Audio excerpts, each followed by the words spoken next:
Here we are in Minecraft 1.15, and I'm on the SourceBlock server, so we still have a lot to get done, and you notice that shaders are gone. That's right, because shaders are just not available in 1.15 at the moment. Optifine, currently at this point of recording, is at 9% done, so Optifine is just not out yet. Once it does come out, then I will switch over to using shaders, but you'll also notice replay mod is out of the picture. From the updates that I've seen on Twitter, the replay mod is just no longer going to be a thing. So maybe another developer will come up with some other kind of replay type mod. That would be really nice. If only the developer would make replay mod open source, that'd be great as well. So some other mod developer could pick it up, but that's not always going to be the case. But until then, I'm going to be using my camera account. So you're going to notice a little bit of a change in the type of cameraography that goes on while doing builds and stuff, but we're still going to be able to do that. You may ask, how do I do that in 1.15? I just have a laptop off to the side in which I use to record using a camera account that's in spectator mode while I build. So if you notice something, if you're wondering how that goes and how that works, well, there you go. It's pretty much as simple as it sounds.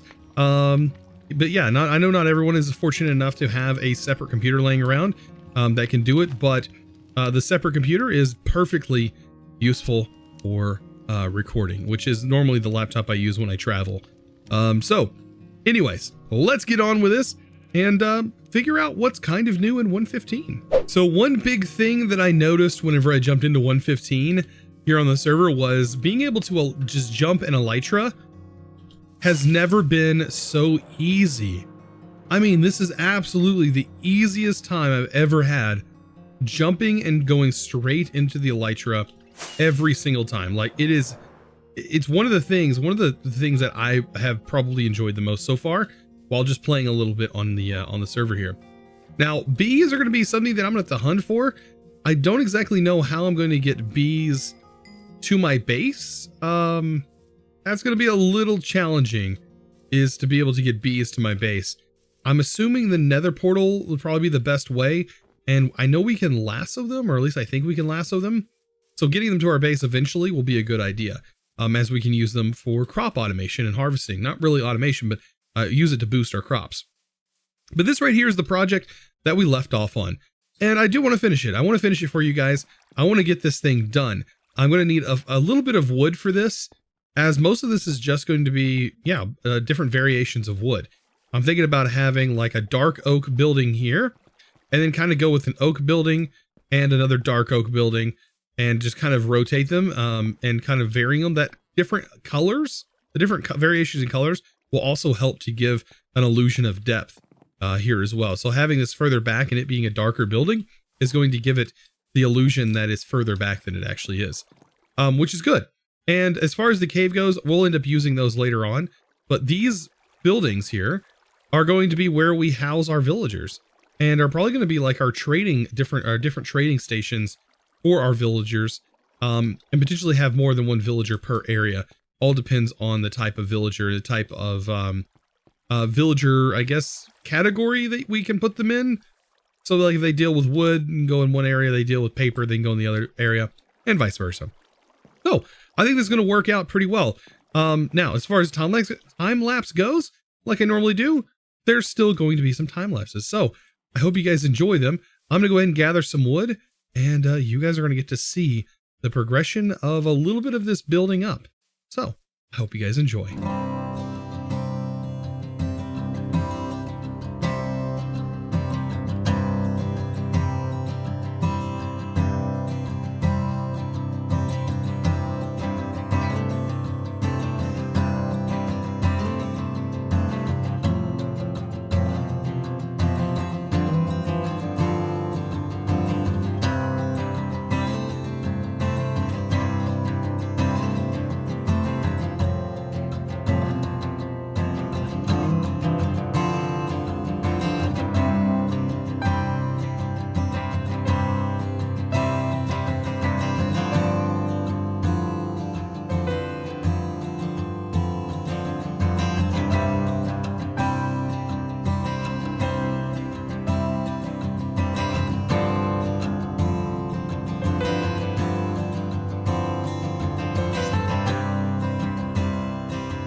So after all of that, time for some decoration. And I still have to expand everything outside here and give myself some room on the inside, put some doors in. But I left a little bit of area up top here for a couple of different things. Like this one, for example, would be a great place for me to place like a kind of flower pot up here. Like I can place a little dangly thing right there. Let's go ahead. I also have some glass. I went ahead and brought some of that for me. All right. And we can break this down with some oak. And what I could do is make some trap doors. And we'll just kind of decorate this. Place it on the bottom. Place this here. Wrong way. Place it on the dirt. There we go. And kind of close it in. And what we get when we do this is a nice little flower garden. Now, I actually want to expand this and make this a little bit bigger. So to do that, I just need to make it like so. And then what we can do is plant some flowers up top there. And this will be a nice little flower pot holder, or we can even put little flower pots up there if we really want to. We can also put down some shutters. So on the windows here, I haven't fully finished the windows, but we can take some of these chocolate looking pieces and place some shutters. I haven't placed in the windows yet, but that's kind of what the shutters would look like. And then the same goes for these. I've been kind of playing around with inverting the colors a little bit, as you can see here. But yeah, just doing this adds a whole lot of decoration to the build. And then of course, all I got to do is get my glass in here and we're ready, pretty much ready to go for windows. The windows are just going to fit right in here. And of course, if we have Optifind, we would have that texture, the really nice seamless texture, but of course we don't have that yet. All we got to do is fill this in and bam, we have nice little houses. I don't know. Let me know down in the comments what you think. We have not done decorating this though. There's a lot left to do, a whole lot left to do. I'm going to go ahead and get a bit more done. You guys can just sit back and watch the time lapse as I get some more decoration done to the outside, and then I get to work on the inside.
As you can see, most of this is done. I got most of the decorating done.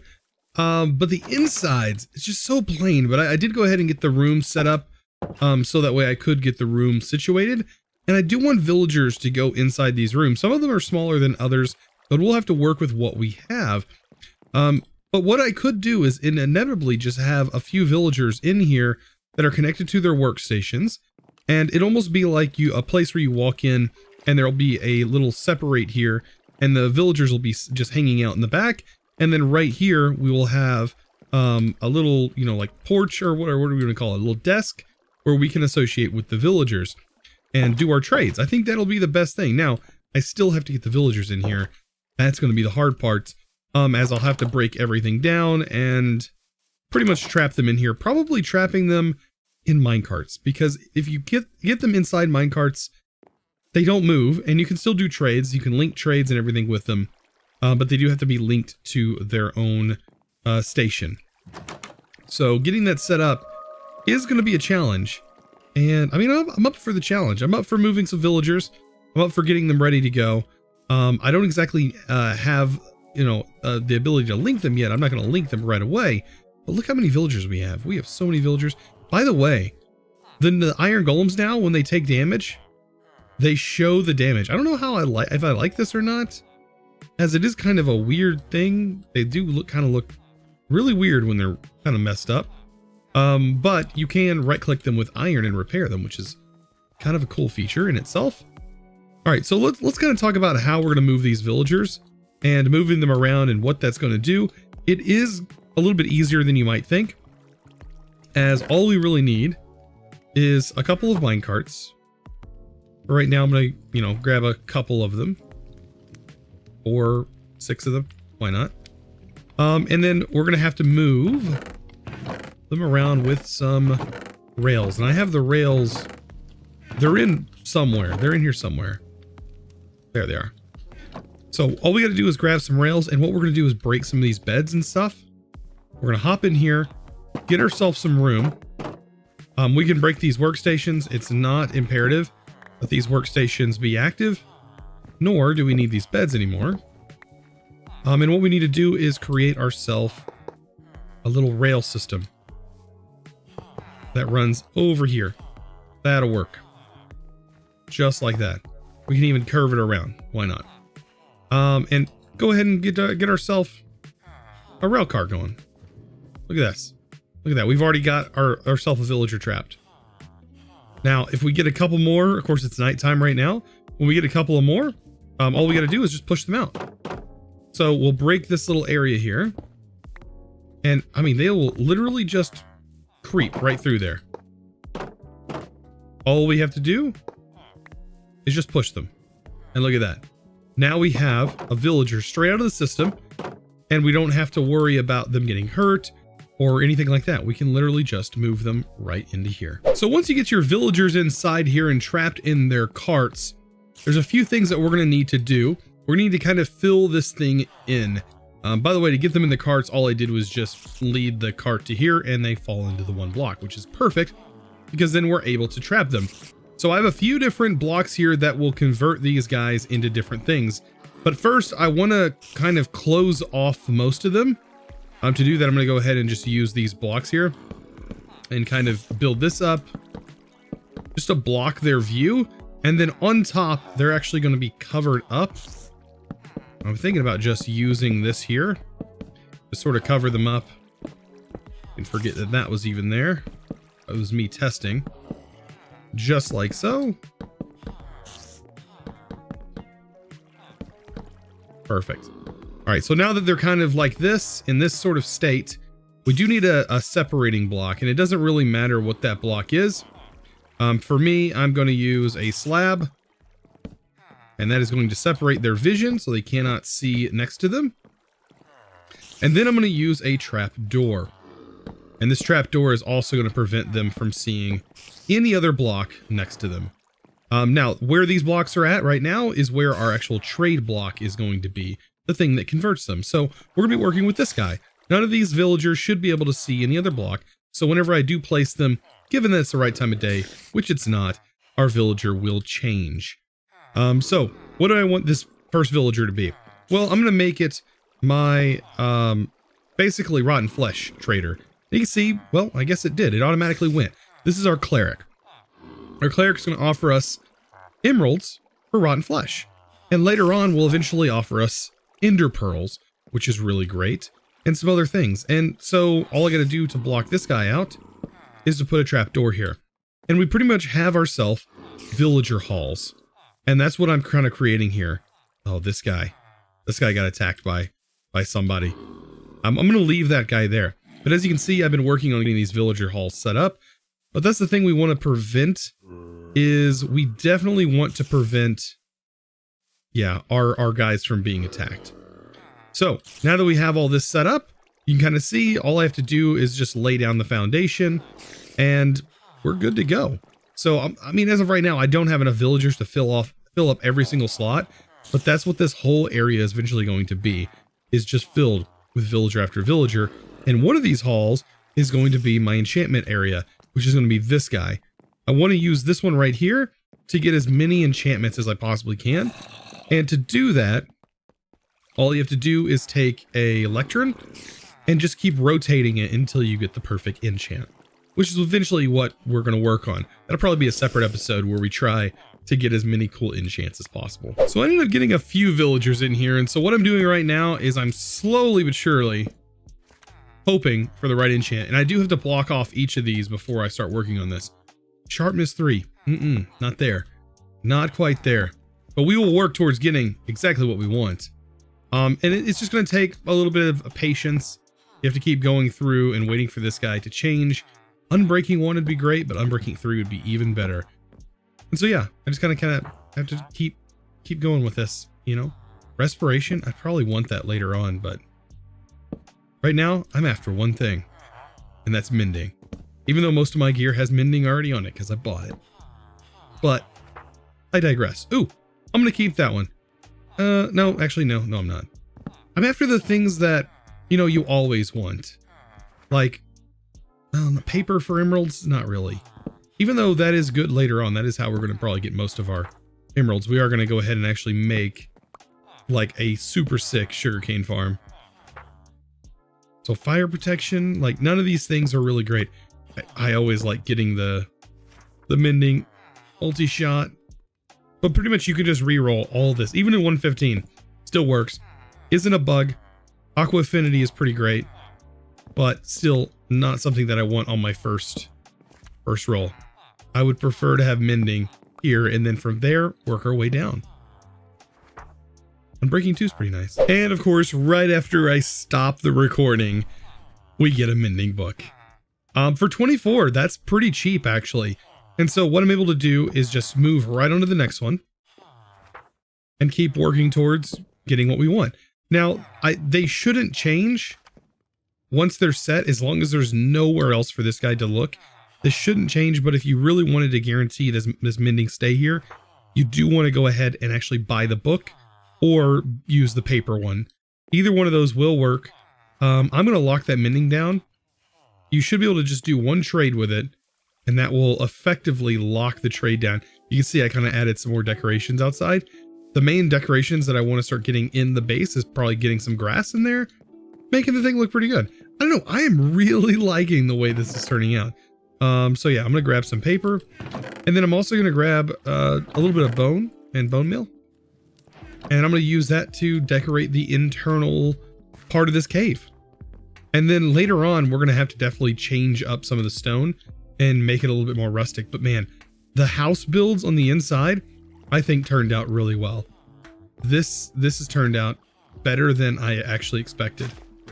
Look at this. All I got to do is kind of trim this out, get this place back the way I had it, and run that into there.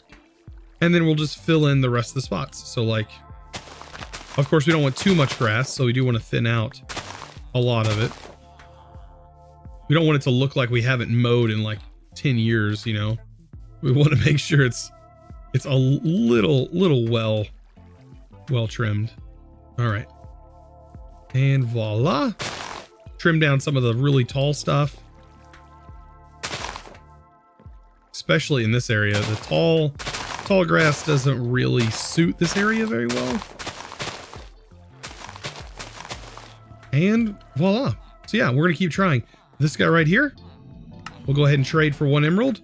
That should lock in that trade for good. And now we always have a mending book here for 24 emeralds. Not a bad deal. Not a bad deal at all. And yeah, we're gonna keep trading with this guy. Now you see right now, this guy is stuck in a trade. It is probably because of the time of day that it is. So we want to make sure that this is still here.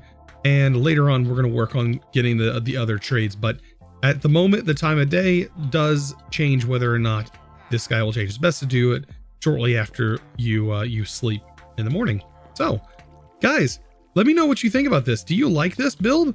Did it turn out like you guys thought it would? And what else would you guys like to see? Because this is going to be our villager trading hall. I don't know. I think banners would look pretty good in here as well. Incorporating a couple more banners and things like that. I really like how we made this organic thing a reality. Guys, I really appreciate it. I do appreciate all the support you guys have been giving here on SourceBlock, and I hope you guys can get over the fact that we don't have shaders right now, but whenever the shaders do come out, we'll be perfectly set. Guys, I really appreciate it. I'll see you guys in the next episode. Don't forget to click that subscribe button if you haven't already, and also give this video a huge thumbs up. I'll see you guys in the next episode, and as always, thanks for watching.